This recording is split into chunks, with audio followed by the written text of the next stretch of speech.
Kebayang nggak sebuah gerobak cilok, ya gerobak cilok biasa, bisa jadi fondasi buat menara ilmu yang megah?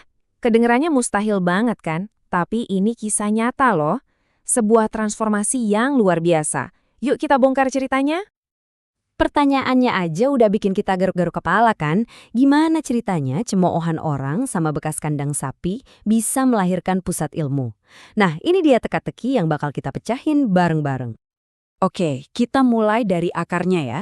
Semua ini berawal dari mimpi besar seorang penjual cilok. Kenalin, ini dia tokoh utama kita, Amo Zakaria. Sehari-hari, beliau ya pedagang cilok biasa di Karawang. Tapi, di balik gerobaknya yang sederhana itu, beliau punya visi yang, wow, jauh banget ke depan.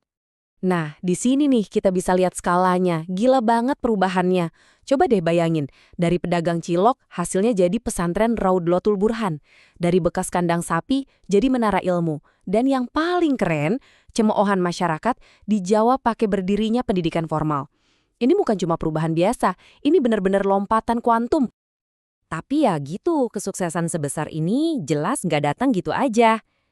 Coba kita mundur dikit. Kita lihat, rintangan apa aja sih yang harus beliau dobrak? Coba bayangin, mulai dari bener-bener nol. Modalnya cuma lahan di tempat terpencil sama bangunan bekas kandang sapi. Udah gitu, kondisi ekonominya pas-pasan banget. Bisa dibilang sumber dayanya hampir nggak ada. Urusan fisik sama uang aja udah berat banget, ya kan? Tapi mungkin yang paling nusuk itu justru cemoohan. Tiap hari harus dengerin orang ragu, orang ngejek. Ini bukan sekedar ujian, tapi benar-benar pertarungan batin. Gimana caranya biar mimpi itu nggak mati? Terus gimana caranya beliau bisa bertahan? Gimana caranya beliau bisa membalikan keadaan yang kayaknya udah mustahil? Nah, jawabannya ada di satu prinsip. Satu prinsip fundamental yang jadi kunci semuanya. Ini dia nih bensinnya. Amo Zakaria itu pegang teguh banget sama keyakinan ini. Niat yang tulus plus kerja keras yang gak ada matinya, itu formula ajaib buat mengubah hal yang mustahil jadi kenyataan. Inilah yang jadi panduannya. Dan strateginya itu brilian banget, tapi simple. Jadi, bukannya nunggu bantuan datang, beliau justru menerapkan prinsip kemandirian ekonomi. Caranya gimana? Beliau kelola lahan sawah yang ada di sekitar situ, dibikin produktif, biar jadi sumber dana. Hasilnya, pesantren ini bisa berdiri tegak pakai kaki sendiri, gak bergantung sama siapa-siapa. Dan hasilnya, hasil dari semua kerja keras dan strategi cerdas itu benar-benar luar biasa. Akhirnya, mimpi itu jadi kenyataan. Dari yang tadinya nggak ada apa-apa, sekarang pesantren ini jadi rumah buat lebih dari 50 santri. Dan mereka datang dari berbagai daerah loh. Angka ini bukan sekedar angka ya, ini bukti nyata kalau mimpi beliau itu benar-benar tumbuh dan mekar. Tapi nggak berhenti di situ. Pertumbuhannya makin pesat. Pesantren ini bikin lompatan besar dengan mendirikan jenjang pendidikan formal yang lengkap.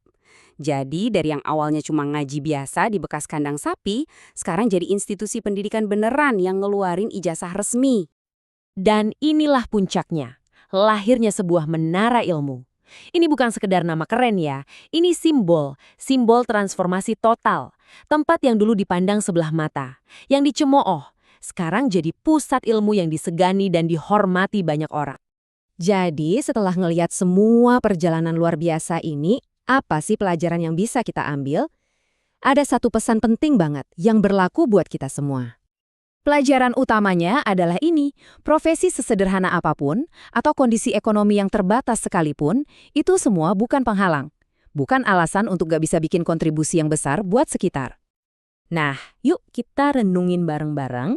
Kisah Amo Zakaria ini nunjukin ke kita kalau keterbatasan itu seringnya cuma ada di kepala kita aja, cuma persepsi. Jadi pertanyaan terakhir buat kita semua, kalau keterbatasan itu bukan lagi penghalang, warisan apa yang mau kamu bangun?